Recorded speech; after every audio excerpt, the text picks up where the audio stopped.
Okay, what's up, everybody? Good morning. Hi. You want to come say hi to that show? Go this way. Oh my goodness. Look who wanted to come say hello. Well, this is such a pleasant surprise. All right, you say it. What's up, everybody? Good morning. Welcome to a Tuesday edition. Most present the Bible, the better open donut, Harris Construction Moving. Harrisbuilt.com. Good job. Good job. You did so good. You want to stay or you want to go? No. Oh, good. Okay. Wow. Well, that was a good little surprise to start the day, which otherwise probably going to be a pretty downer of a show. Drew is already awake and wanted to come say good morning. Well, that's really great. That made my morning, and he nailed it. So what's up, everybody? So the Saints lose 26-13 on Monday Night Football. Derek Carr was injured. A banged up offensive line was really brutalized. Defense actually played pretty well, kind of like we expected they might, but it just didn't go the Saints' way. All right, today's show, as always, we're brought to you by Brock, the Baton Rouge Orthopedic Clinic, Parish Construction and Roofing. If you need an orthopedics, go to Brock. You need a roof, give us a shout at Parish. Unique Physique, uniquephysique.com, and Restored Motions, restoredmotions.com with Unique Physique. Semaglutide, tirzepatide, yes, they have them. Lowest prices, never any contracts. Do the whole thing over telemed, and they can ship your medicine anywhere in the country, anywhere in the contiguous 48. So check them out, uniquephysique.com. And if you have a pain, book a session with Crystal Poche over at Restored Motions, restoredmotions.com. All right, we'll say some good mornings, y'all. I don't know that anything in that game surprised me. It actually went exactly the way I thought it would. I didn't told you I didn't love. There's a lot of sharps on the Saints, and I didn't go with them. On the road, Monday Night Football, prime time, all the shuffling on the offensive line. I mean, I'm not even sure if you probably noticed if you were sticking it out through the game, but so they started Lucas Patrick at center, and then somewhere in the second half, they put Connor McGovern in at center and kicked Lucas Patrick to left guard because Nick Saldiveri was just getting absolutely annihilated. What a total disappointment, man. Saldiveri is a guy that you traded up. If you remember a year ago, you traded to the first pick of day 3 to take Nick Saldiveri. So he was the first pick of round 4. So first day was round 1, second day rounds 2 and 3. Third day, the Saints moved up to the first pick. They thought he was the best player available that day. They traded up to the first pick of round 4 to take Nick Saldiveri. And 2 years into his career, he can't even get on the field. Unfortunately, a familiar chorus with the Saints. So they were better off playing Connor McGovern at center. The guy's been with the team for 4 days. And kicking Lucas Patrick back to left guard than having Saldiveri on the field. Bummer, man. Derek Carr continues to be what he is. 18 of 28 for 165, 2 touchdowns. The pick was heinous. Go this way. The pick was on the opening possession of the game. Saints had actually put together a couple of first downs or like moving the ball a little bit. And then Derek Carr is pressured. He's going backwards and just heaves the ball. I mean, like I tweeted, if after 163 career games you haven't learned that's a bad decision, it's never going to happen. Anyway, he is what he is, man. Defense played well. Mahomes had 331 passing, which is crazy. Kareem Hunt had 100 yards rushing. And despite all that, I would tell you the defense still played pretty well. The red zone defense was really good. Obviously came up with the interception in the red zone. You forced a short field goal. So Butker missed a field goal. Like if they were competent in the red zone, The Chiefs were competent in the red zone. They'd probably blow the doors off of you. But, um, you forced a 26-yard field goal from Butker. He made a 26, a 34, and a 28-yard field goal. You kept and another 38. You kept forcing short field goals.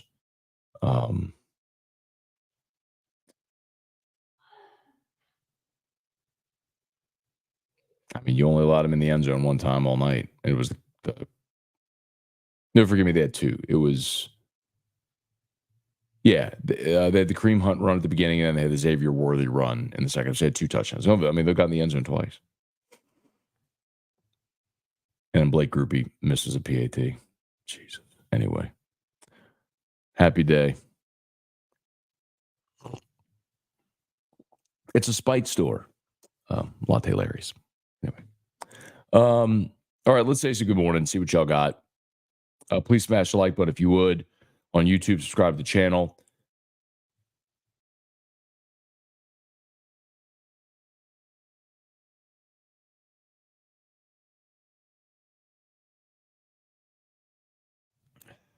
Had a sneeze and it didn't. I hate when that happens. Now you're all like, yeah. Anyway, sorry for the sniffle there. All right, let's say some good mornings. Brian Wynn, good morning. Trivia Carter, good morning. Thomas, good morning. 49 in northern Alabama. There you go.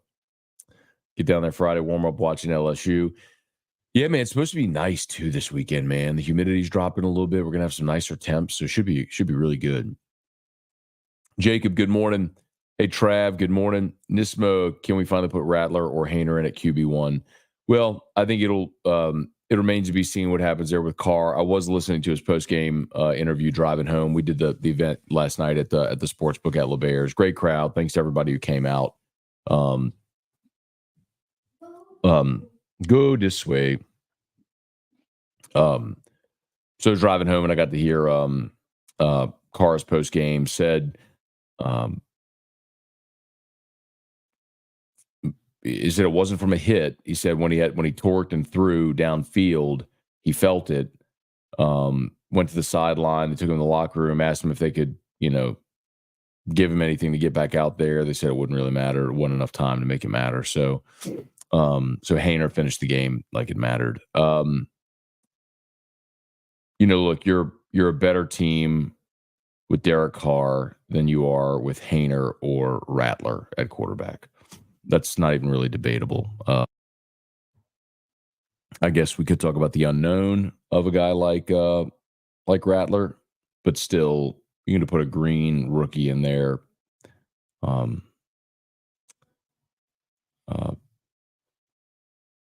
Like if you were playing for the future, that's one thing, and as fans, we may want them to do that, but they're not going to do that, nor should they. They're 2-3.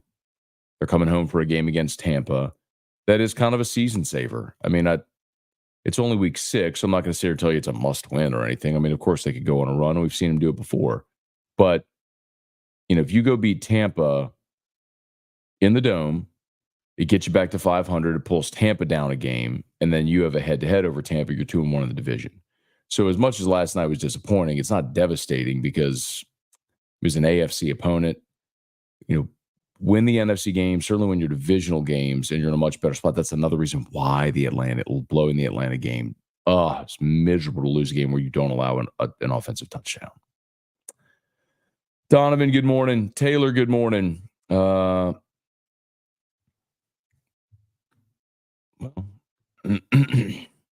Crass, good morning.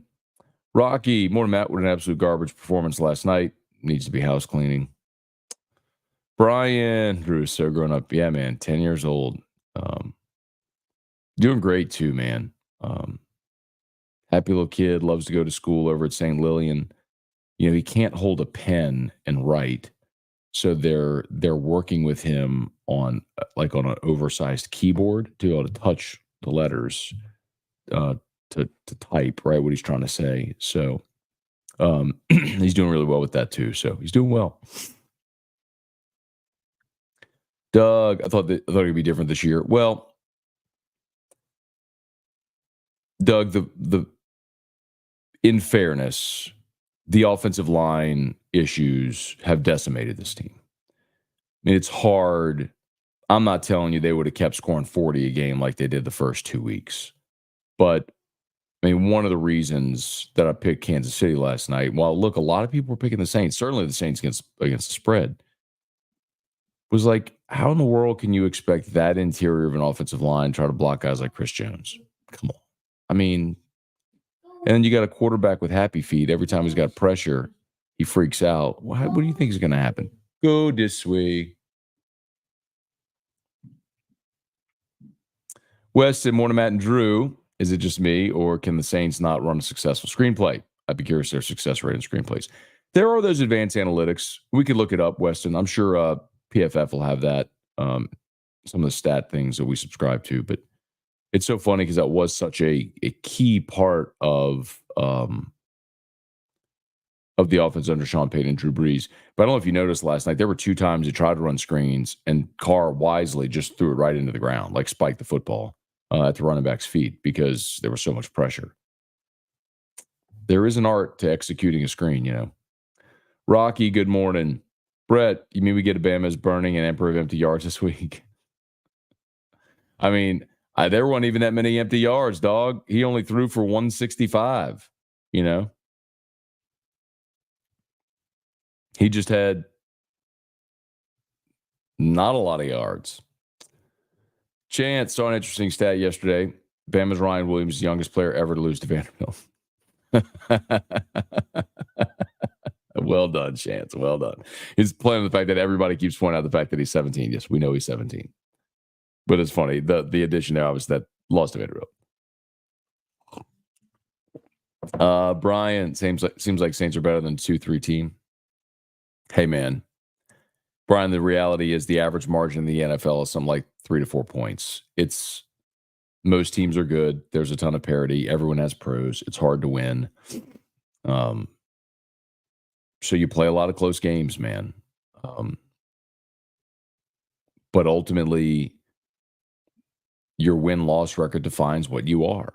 So when you keep losing those types of games like the Saints have, it tells you what you are. You're just not a very good team. The other Mike, who dat? Trav, I know it's not just me. Carr seems to get injured every time we down and a missed pass is thrown. Go this way. You know, man, Mike, I'm sorry, it was Trav. Look, man, I'm not going to criticize a guy that gets injured. I mean, that dude played through a lot of injuries last year. I'm not saying that he's not tough. He has been injured last year, now this year with the oblique. You know, it's part of what he is, man. Leon, good morning. Tear the tape up on your next week. Hey, Johnette, good morning. Good morning, my friend. Hope you're doing awesome. That's a Team Drew OG right there, man. I've known Johnette a long time. Awesome. Big shout out, Delta Media, Lafayette, Lake Charles. Y'all listen to us on 103.7 Lafayette, 104.1 Lake Charles. Johnette's the reason why. GM there at Delta Media in Lafayette, and a go this way, and a great friend too. Jason, morning, Uncle Scone. Good morning, the real star of the show, Drew. Bubba, good morning. From St. Augustine, Beach Day, World Golf Hall of Fame. Start the birthday hurricane celebration. Hey, Bubba, man, I know words are hollow, but God, hoping for the best for everybody there in Florida, man. I saw a report on Milton that some of the local officials there saying that this is the storm of the century to hit Florida. It's a Cat 5 now. And I mean, just 2 weeks after Helene, that feels like when Katrina and then Rita hit, 2 weeks after.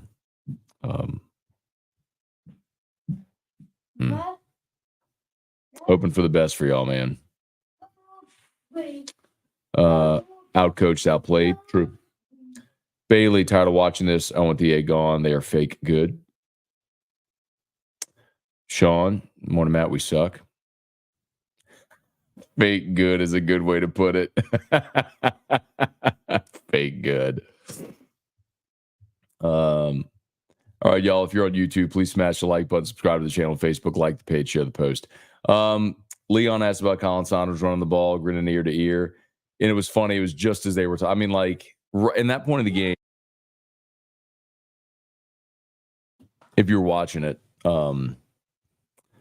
it was right at the point where they're talking about Colin Saunders' brother being a backup dancer for Taylor Swift, and they're showing the Taylor Swift concert with Saunders. But I'm sitting next to Hunt over at Sportsbook at LeBears, and I'm just like, I'm watching the Saints lose, and now I got to watch this stupid picture of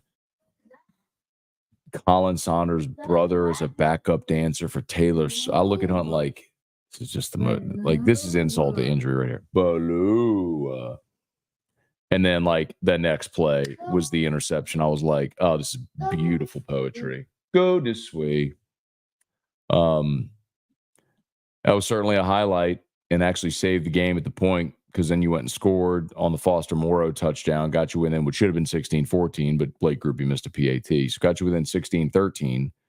But y'all, all that too. But then even think about 6 minutes to go. You're trying to decide if you're going to go for it on a fourth down, and you have to burn a timeout. Like, make a decision. Are you going or are you not going? I mean, that's where I look at Dennis Allen. I'm like, what are you actually doing here on the sideline, man? Like, now, they scored, and so it didn't actually matter, the timeout. But, like, what if it did? I mean, you're in a 16-13 game. You're in a, or maybe then it was 19-13 at that point.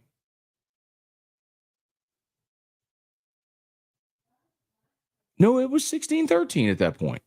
And yeah, because then Worthy scored. It was not. No, Worthy had scored.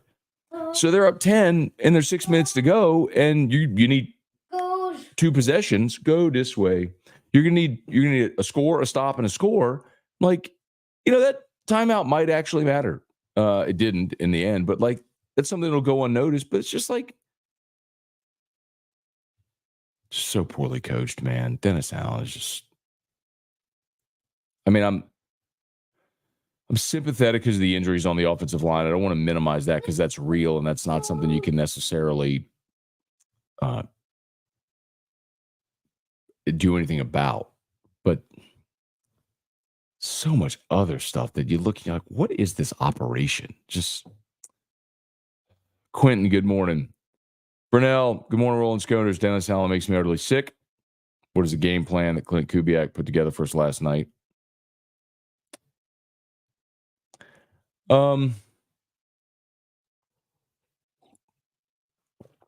Here's what's very clear about the Saints. When they were rolling offensively in the first couple of weeks, the wide zone runs were super effective. And then off of those runs, you were able to throw off a play action. Just think about the deep shots to Shaheed the first couple of weeks in Olave. Like, you had the wide zone runs and you threw off a play action. Well, the key to being able to throw off a play action is obviously protecting up the middle and having success in the wide zone run scheme. Well, you're not having any success in the wide zone run scheme.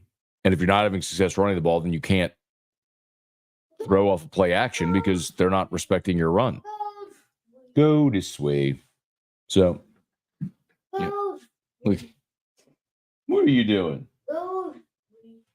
Just hanging out. Can y'all see? He's like hanging out. He's got this like oversized chair. He's just hanging out.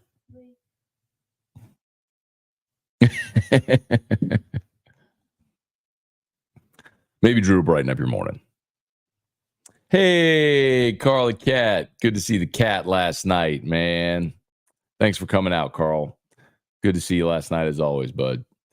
K Savoy, need to get Rattler ready. I don't think that's gonna. I mean, unless if Carr is really injured. Toki Doki, too many missing starters to get it done. Healthy team takes advantage of that game 100%. Carr doesn't make bad decisions now. Is PTSD. Yes, Derek Carr is a work in progress. Mark, Derek Carr is in his 11th NFL season. Bro, you are not a work in progress in year 11. You are what you are, man. Why do people continue to make excuses for this guy? He's not good. Like, why? Go this way.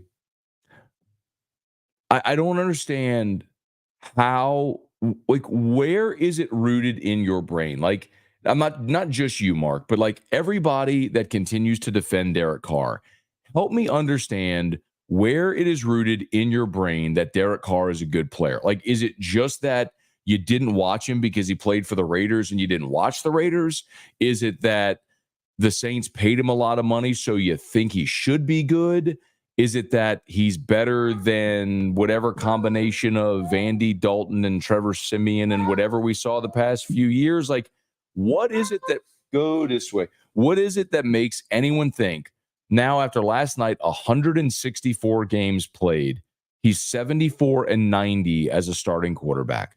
Like, he's in year 11 now. What in the world makes anyone think he's a work in progress? It's 164 games, man. You are what you are. Like, there is no, like, there is no,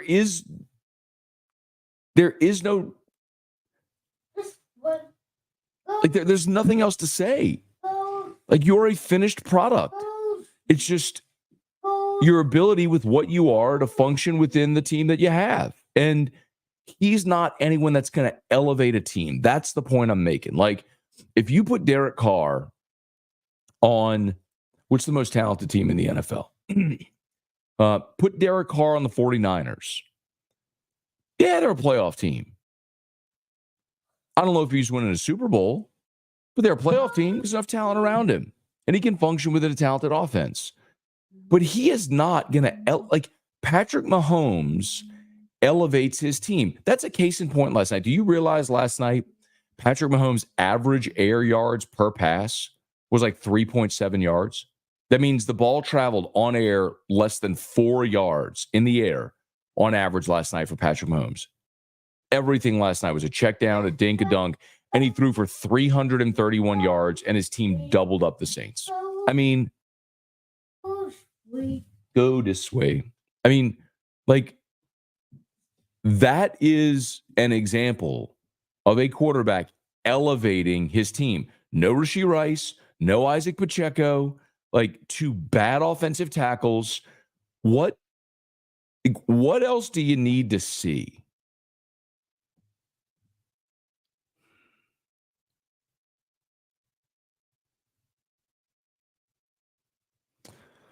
Work in progress. Jeez. Drew is such a boss. Thanks, man.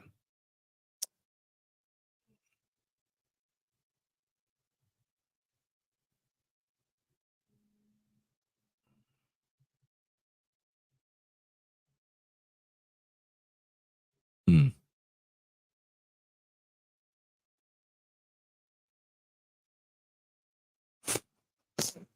That's the bright spot we needed today. Vanderbilt.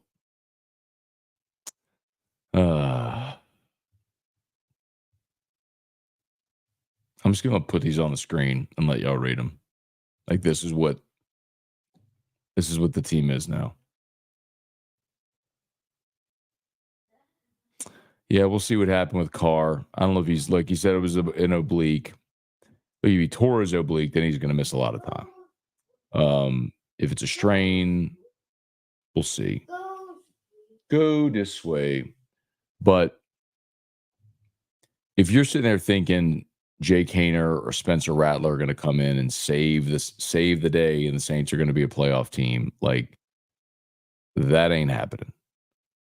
Because neither one of those guys is ready to be a starter in the NFL. And you may say, well, how do you know? Well, I know because, first of all, I got to watch him in preseason. And you can say preseason doesn't count. I get it. But if you can't even be good against backups and dudes that are unemployed, you ain't going to be good against real players on Sunday. So, no. Those guys are not a better option. Now, if you want to get them playing time in hopes of them developing and getting better, Mark, those guys are a work in progress, then sure. But understand, like, you're not winning anything at all this year with those guys under center. Hey, Brent, good morning. Enjoyed yesterday's Bama's Burning segment. You should have brought back the Grim Reaper costume of the Saints. They're done. They're done if they lose on Sunday. Glad to see Worthy leave college. Never had this in mind. Tommy, good morning. We don't need to trade for wide receiver. Need to find the best O-lineman the team is willing to trade. Yeah, Tommy, it's funny, man. The offseason talking points that people will forget and not bring up, like when the Saints signed Chase Young and Willie Gay, my point was that's great, and I'm excited for those guys, but the Saints defense was already good. The weak spot on the Saints team that we all talked about, not just me, all of us, we all talked about it all offseason, was offensive line and wide receiver. You didn't address offensive line and wide receiver, and look at what you are.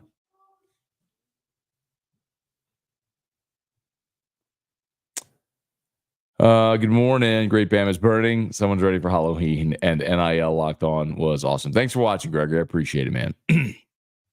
Yeah, that was the Locked On episode I did yesterday about the, I would assume, about the Michigan guys now saying they're up in the ante for $4 million for Bryce Underwood. But yeah, if y'all would check out Locked On LSU every day, I'd appreciate it. I put a lot of effort into that. Like last night, I got home after 11 and I was up past midnight recording Locked On for today. So, you know, I'm not saying you should listen just because I put effort into it, but I think it's good content. And if you want LSU content sort of bite-sized and, 25 minutes or so, all packaged and compacted in one little package, it would be good. We're going to get dressed and go to New St. Lillian. Oh, it's 7:45. We got to get going. All right, y'all. My apologies if I missed all of you. Hold on. One last thing. Thomas Guillory said the D played good. They couldn't get off the field. They were opportunistic in the red zone. And they kept the game within reach. I don't expect this to be a dominant defense. You're still an aging defense, and you were without 2 starting linebackers yesterday. But their ability to clamp down in the red zone and hold Kansas City to threes kept the game in reach, and your offense couldn't do anything. So you want to play complementary football when your defense keeps you in the game, you have to reward them, and the Saints didn't. Anyway. Okay. I got to go. Do me a favor, y'all. Please smash the like button if you would. Subscribe to the channel, Facebook, like the page, share the post. All of our sponsors, they're linked in the description on YouTube. They're tagged on Facebook as well. You need an orthopedist, go to Brock. You need a roof, give us a shout at Parrish, parrishbuilt.com, parrishbuilt.com. Unique physique and restored motions, tirzepatide, semaglutide, tirzepatide, the once a week injections for weight loss, unique physique. Lowest prices, never any contracts. Do the whole thing over telemed, and they'll ship your medicine anywhere in the country. Blue.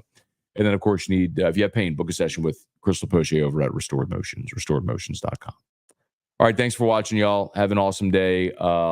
Locked on LSU is live, so podcast or YouTube, jump over there right now, and then AFR3. We'll see you. Peace.